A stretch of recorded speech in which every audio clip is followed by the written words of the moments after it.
तो बॉस, कुछ दिन पहले एक जबरदस्त कंट्रोवर्सी हुई थी जब मुकेश खन्ना सर ने अनाउंस किया था कि वो खुद कमबैक करेंगे एज शक्तिमान, क्योंकि उनके हिसाब से बॉलीवुड में कोई ऐसा एक्टर है नहीं जो शक्तिमान को नए जनरेशन में प्ले कर सके। रणवीर सिंह की थोड़ी बेइज्जती भी कर दी थी उन्होंने।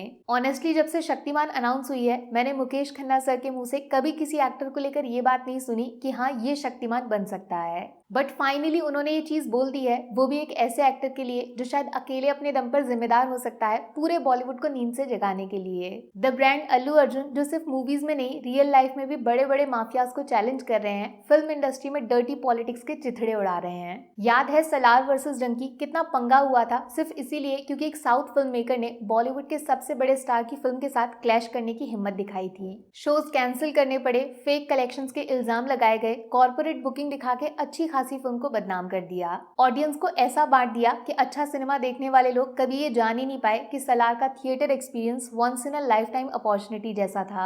यह है फिल्म माफिया का पावर, एक बना बनाया सिस्टम जिससे किसी बाहर वाले को एक पैसे का फायदा नहीं लेने देते, वहीं अपनी घिसी पिटी फिल्मों को जबरदस्ती हिट बनाते हैं। अब जरा थोड़ा सा सोच के बताओ, कौन सी होगी वो बॉलीवुड फिल्म जो पुष्पा पार्ट 3 के साथ क्लैश करने के बारे में सोच भी सकती है। हिम्मत है किसी में, है कोई दूर दूर तक जो पुष्पा 3 के सामने अपनी फिल्म को रिलीज करने का कॉन्फिडेंस रखता है। जिस फिल्म का सिर्फ नाम पता है, रिलीज डेट का 0% आइडिया नहीं है, वो अभी से पावर रखती है पूरे साल के बॉलीवुड कैलेंडर को बदलने की। इसको बोलते हैं ब्रांड। देखो, वही सेम माफिया जो डंकी सलार के टाइम एक साउथ फिल्म को हर तरीके से डिस्ट्रॉय करना चाहता था, उसको स्क्रीन देने को तैयार नहीं था, वही माफिया आज मल्टीप्लेक्स चेन में एक साउथ फिल्म के ज्यादा से ज्यादा शोज चलाना चाहता है, ज्यादा से ज्यादा भीड़ लगा के पैसा बनाना चाहता है। पूरा माफिया को झुका दिया साला। सबसे ज्यादा चौंकाने वाली बात तो यह है कि जब भी आप किसी से पूछोगे पुष्पा 2 के रिकॉर्ड्स कौन तोड़ सकता है, तो KGF 3, सलार 2, स्पिरिट, ये सब नाम सुनाई देते हैं। एक भी बॉलीवुड फिल्म का नाम नहीं लिया जाता, ये सबसे शर्म की बात है। इवन दिसंबर में एक बड़ी हिंदी फिल्म आ रही है जो खुद साउथ फिल्म की रीमेक है।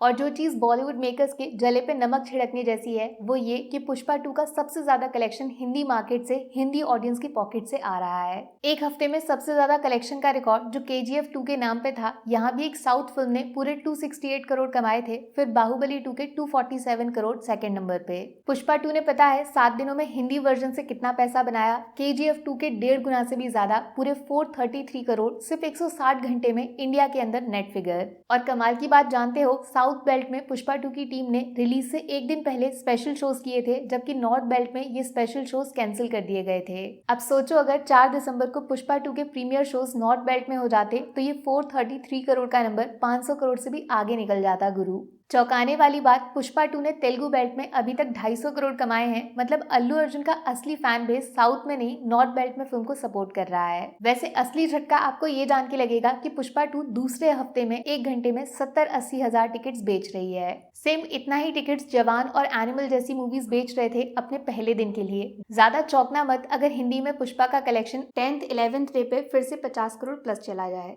ऐसा पहले कभी नहीं हुआ, इतिहास लिखा जा रहा है। जो लोग इंटरेस्टेड हैं उनको बता दूं, पुष्पा 2 का टोटल वर्ल्ड वाइड कलेक्शन 8 दिनों के बाद 1200 करोड़ के आसपास है, थोड़ा सा ज्यादा ही होगा।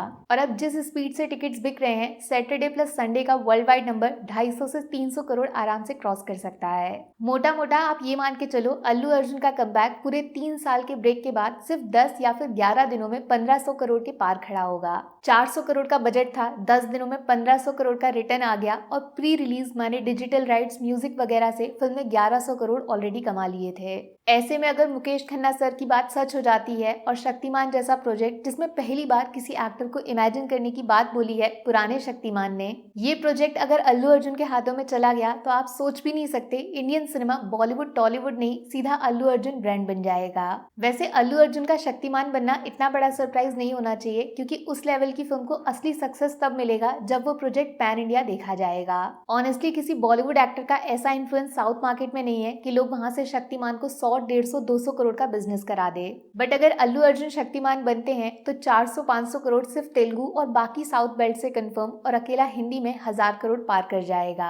शक्तिमान जैसा कैरेक्टर जिसमें गंगाधर की कॉमेडी टाइमिंग चाहिए, तो एक सुपर हीरो के जैसा एक्शन अवतार होना चाहिए। और जिसने भी पुष्पा 2 देख ली है वो बहुत अच्छे से जानता है, रप्पा रप्पा अल्लू अर्जुन शक्तिमान बनके सारे विलन्स को मक्खन की तरह काट भी सकते हैं। तो एक फनी वे में जबरदस्त कॉमेडी टाइमिंग के साथ छोटे बच्चों के साथ कनेक्ट भी कर सकते हैं। हैं। प्रॉपर 2 in 1 एक्टर बोले तो अल्लू अर्जुन टैलेंट पावर। सिर्फ फिल्म्स में नहीं, रियल लाइफ में भी अल्लू अर्जुन की इमेज को नेगेटिव वे में प्रेजेंट करने का बहुत ज्यादा ट्राई किया जा रहा है, बट फिल्म की तरह रियल लाइफ में भी पुष्पा झुकेगा नहीं साला। बॉलीवुड में अल्लू अर्जुन से बचने का सिर्फ एक तरीका है, उनको बैन कर दिया जाए, क्योंकि अगर शक्तिमान जैसे प्रोजेक्ट्स भी चले गए तो नॉर्थ साउथ का डिबेट खत्म हो जाएगा। ऐसे में बेस्ट काम जो किया जा सकता है वो टी सीरीज वालों ने किया, अल्लू अर्जुन के साथ मिल जाओ। संदीप वांगा प्लस अल्लू अर्जुन, ये फिल्म बहुत जल्दी आने वाली है। अब सिर्फ एक सवाल है मेरा आप लोगों से, शक्तिमान के चेहरे में अल्लू अर्जुन को इमेजिन करो। मुकेश खन्ना सर ने हाँ बोल दिया है, आपका जवाब क्या होगा, हाँ कि ना?